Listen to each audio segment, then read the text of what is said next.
Hello. So I'll be using this as my mic.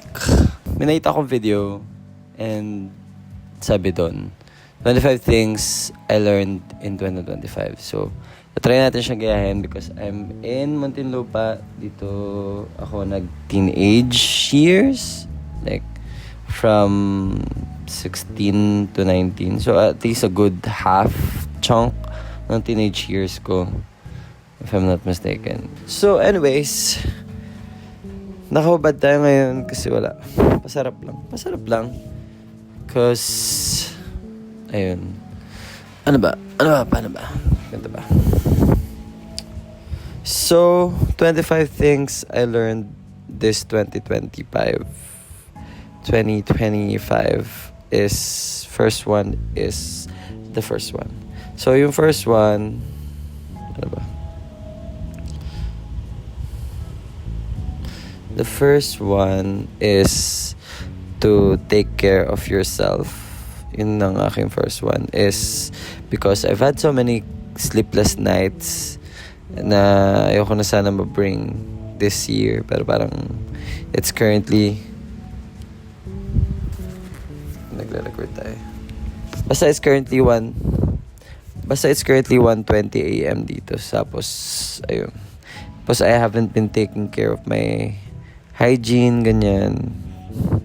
Then, skincare siguro.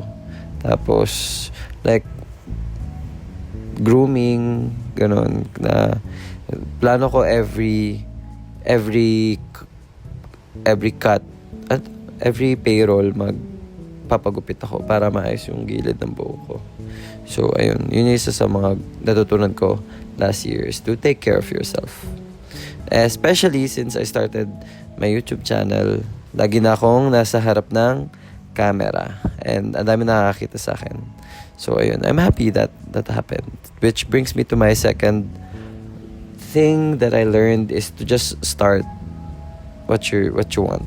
Just start. Just start kasi I am an overcomplicator. Mahilig ako magplano in advance. Mahilig na ako magplano. So, plano ako ng plano and nawawala yung just start.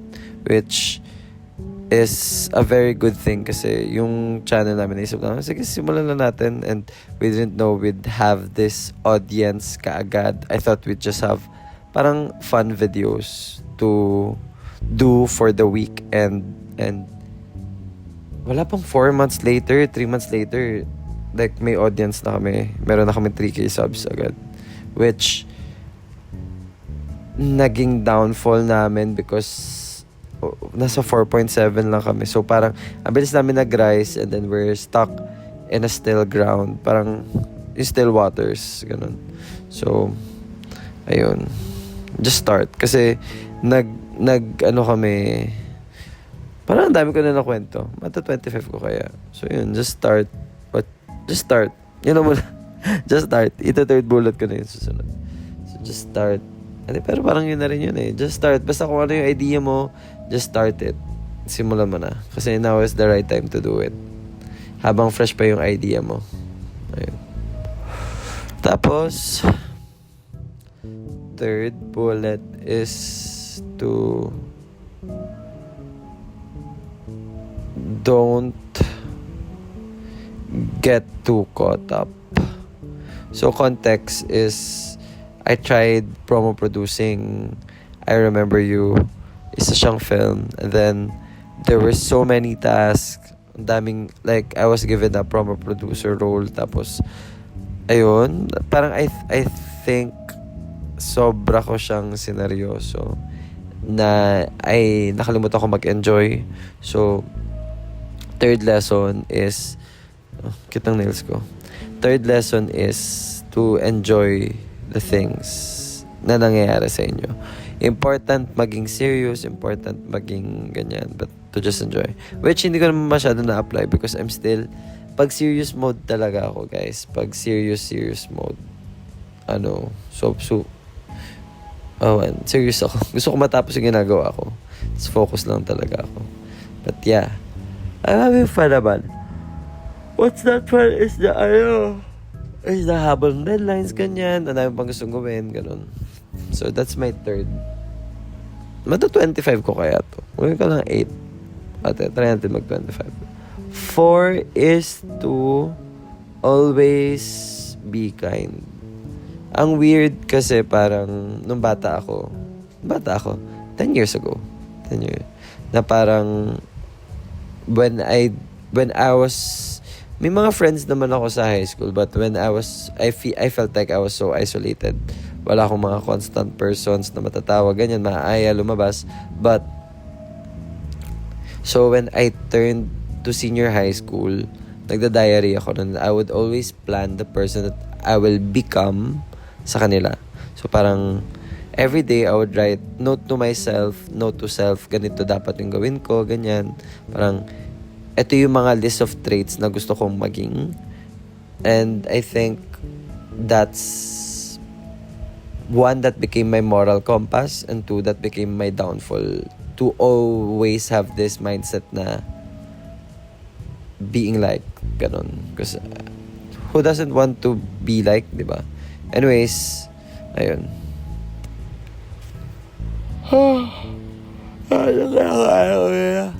Yun, so always be kind. Kasi may mga times na nung 2022 na parang gagawin ko to because you did this, and then I'll just try to emotive kasi akong tao. Emotive sa parang pag may naramdaman ako, I'll act on it.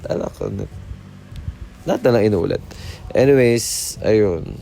To always be kind. Tas minsan parang nililiway ko na lang, sige, okay na, bahala na. Ganun. Parang nasa bahala mindset na ako na. Alam ko naman yung dapat kong gawin, pero yung gagawin ko yung parang nakaka-offend sa iba. Yung makaka-hurt ng iba. And, ayun. Sana hindi ko na yung madala this 2026 talaga. And 5 is to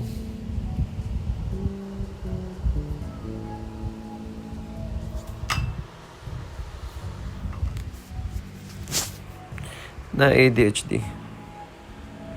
Yun. Nalubog lang. 5, akala ko may kagat ako. Pero 5, guys, is to ano ba yung 5 ko? 5 is to live, laugh, and love. Live, laugh, and love. Last ko na to. My 5th lesson for 2025 is to be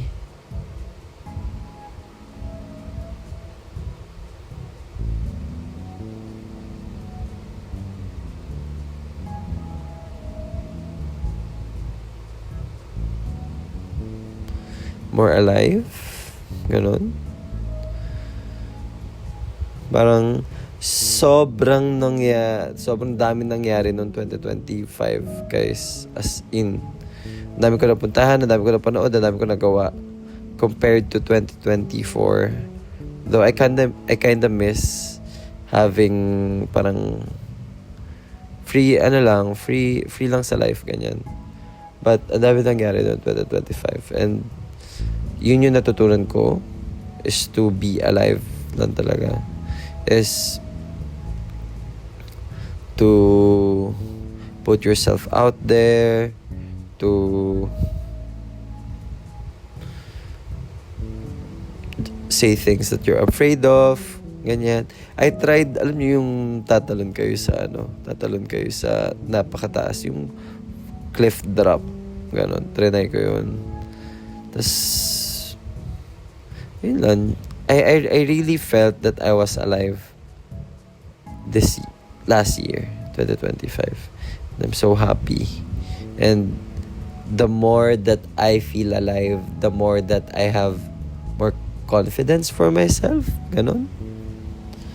Which, kasi kung you love being alive, in turn, you love yourself. Ganon. So you give yourself the experience you're supposed to have. And ayun, goals ko sa 2026 is to finally release lahat ng mga videos na tinatambak ko. Kasi I take so much videos. Hindi ko alam kung saan ako nakatingin, pero ayun, dito lang ako titingin sa green dot to. So, I take so much videos and now we were done ako makita yung sarili ko.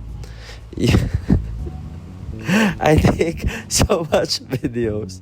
Tapos, hindi ko naman na-edit or hindi ko, alam mo yun, hindi ko siya natatapos. But anyways, extra lesson siguro is don't wait. Pero parang yun na rin start na eh. But, ayan. I'm so excited for anong kakalabasan ng 2020. 2020 ano na ba? Ng 2020. Ng 2020 lang. Ng 2026. Ulit. Anyways, yun lang guys. Bye-bye. Bye. Gaya.